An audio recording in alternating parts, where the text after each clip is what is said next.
want to be sincere, honest, straightforward in answering interview questions, then you have to make sure that you have, lot of credits to your name. For example, people ask you, I don't see any certificates at all. Are you a participant? Were you a volunteer?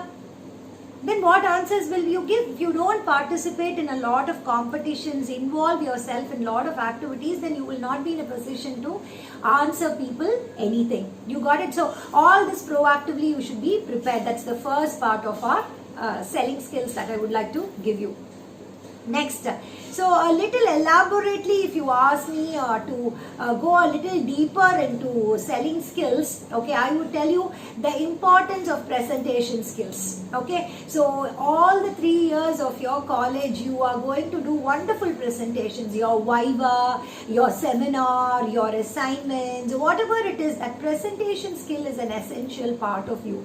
Your presentation skill has a lot to do with how you communicate. English is a global language, and all of us have problem communicating in English, and people, when you ask them a question, they ask you, should I say that in English, or can I say that in Tamil, and all that. So you have to really get yourself strong in communicating your ideas and points, okay, in the international global language. So what are the components involved in your presentation? Okay, so the number one is the flow in conversation. People, would you love to listen to a person who has a complete flow in the conversation, or who has a lot of fillers or hummings and hawings, whatever you call it? Okay, when there is no flow in the conversation, that interest element is lost. I always say there should be 2 eyes when you're doing a presentation, not the eyes that you have, but the capital I. Okay, your speech should be interesting and your speech should be informative. Okay, and next, intonation. You can't just be flat in whatever you're presenting, correct? So you say, I like you very much. Is the class interesting? So you see the wave kind of intonation that gives life. It should not be a dead man's ECG. Have you seen a dead man's ECG? How will a dead man's ECG be? It will be flat, correct? The doctors come and declare the man is dead. So you should not read or speak or do a presentation like a dead man's ECG. It should have all those intonations and inflections that add life, that says you are alive. Only when you say that you are alive can you keep the audience alive. Okay, so next, I just want to show you an example, with this statement which says, I did not say he stole the money. What is intonation? What is inflection? How by stressing few words you can completely change the meaning of the words is what I could demonstrate with this sentence. Okay, so the sentence goes like this: I did not say he stole the money is the sentence. Okay, let us see, put stress on different words and see how the meaning completely changes. Okay, suppose I put stress on the first word I and say, I did not say he stole the money. The meaning is, I did not say, somebody else said. Correct? Okay. So the next word, stress is on the verb. The first is on the pronoun I. The second stress is on the verb. I did not say.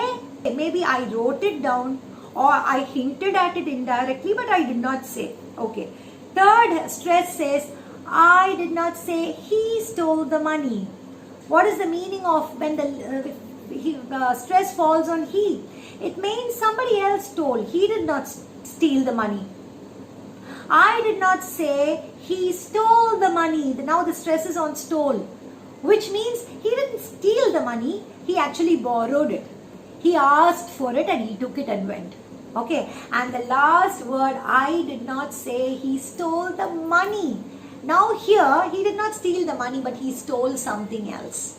You got it? So you can just try with this sentence if you want. Okay, and just do that with all the sentences and see wherever you stress a word, by what word you stress, you can change the total meaning. That is the power of your presentation skills.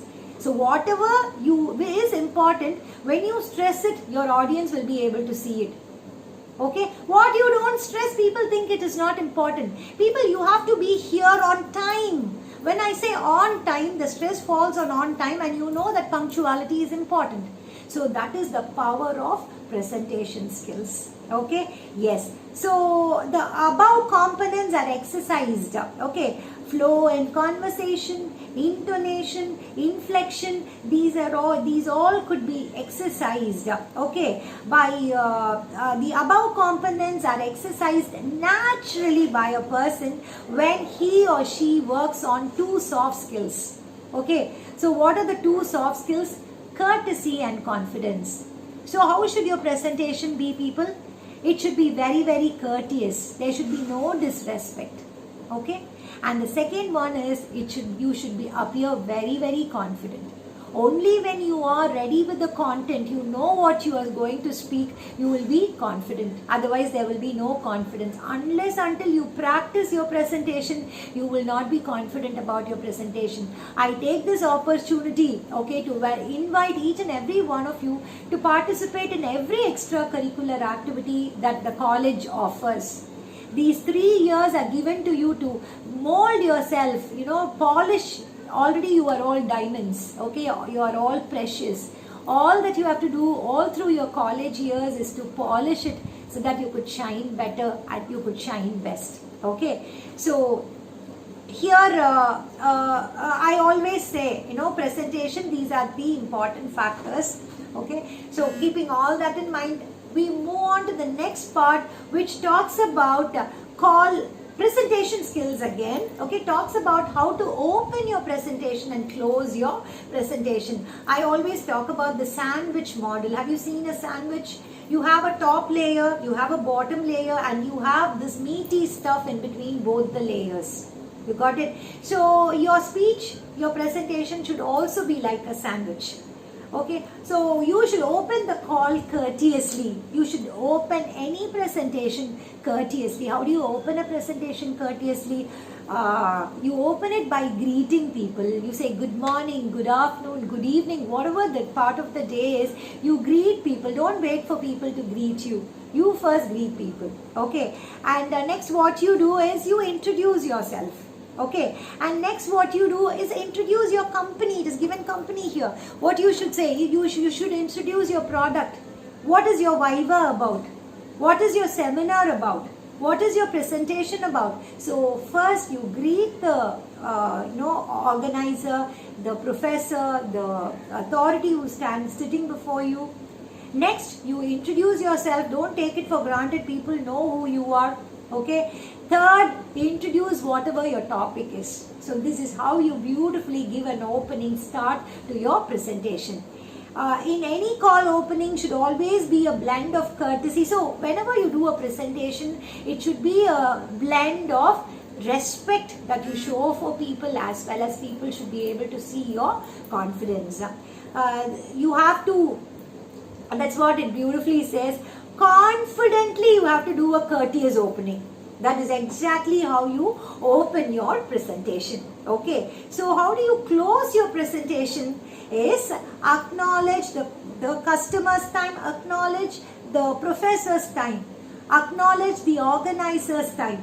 Okay, and say thank you so much for your precious time, thank you so much for your feedback, and thank you so much for listening to me, and I wish you have a beautiful day. It takes a lot of courtesy and confidence to do a confident closing like this, people. Okay, so your confident closing is what will give you the confidence to go ahead with the rest of the activities. Okay, rest of the activities of the day, concentrate on other tasks. So even I would like to apply this philosophy to life also. Have a beautiful morning start. Get up early in the morning. Have a beautiful start. Say hello to all your dear ones. Say hello to the beautiful nature. Okay, and finally when you close the day, I'd say a very big hello to God who has given you life for that day. So you have life, that's the reason you've woken up. And all your internal organs were also continuously working when you were asleep. You haven't given any specific command to it. Your beautiful subconscious mind was working, bringing you beautiful dreams. Okay, so it's not only, every skill that we learn is both applicable to us personally and professionally. Please keep that in mind. So selling skill, as I said, it applies so much to our communication skill, so much to our interview skills, so much to our presentation skills. Okay, presentation skill also talks about how you start your day, not only your speech and your presentations and your viva, but it also talks about how beautifully you start your day. Okay, grateful for everything, filled with smiles, and how you beautifully close the day. Okay, very, very grateful to all people who contributed to your knowledge, to your skill, to your attitude, particularly God, who had a beautiful plan for you for that day. Okay, and that will give you, when you beautifully close the day and go to bed. Okay, that really boosts your performance for the next day. It is that night proper reflection with which you go to bed. It's like sharpening your axe, which will help you to be a better performer the next day. Okay, so with that, I close, this initial presentations or knowledge sharing about selling skills. Okay, thank you.